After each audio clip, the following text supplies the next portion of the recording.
Pawan Kalyan cinema అంటే ప్రేక్షకుల్లోనే కాదు cinema ఇండస్ట్రీలోనూ క్రేజే.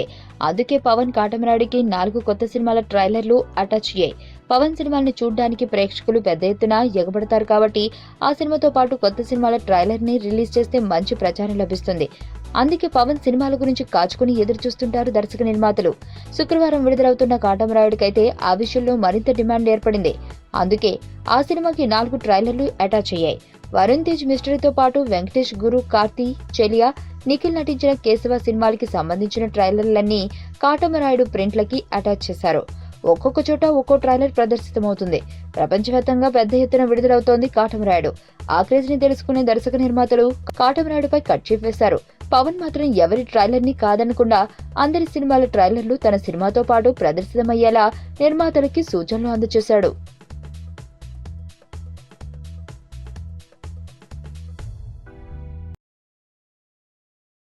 Subbu, నీకు తెలుసా? నాకు ఎర్లీ మార్నింగ్ ఒక కలొచ్చింది. ఏమని? నువ్వు నన్ను జ్యువెలరీ షాప్‌కి తీసుకెళ్ళి వడ్డానం కొనిచ్చావంట. ఏ టైంకి? హ్మ్. గుర్తులేదు సుబ్బు. 5 కనుకుంటా. అదే మరి. 5:05కి మీ బాబొచ్చి బిల్లు కట్టినట్టు నాకు కాలొచ్చింది. హ్మ్.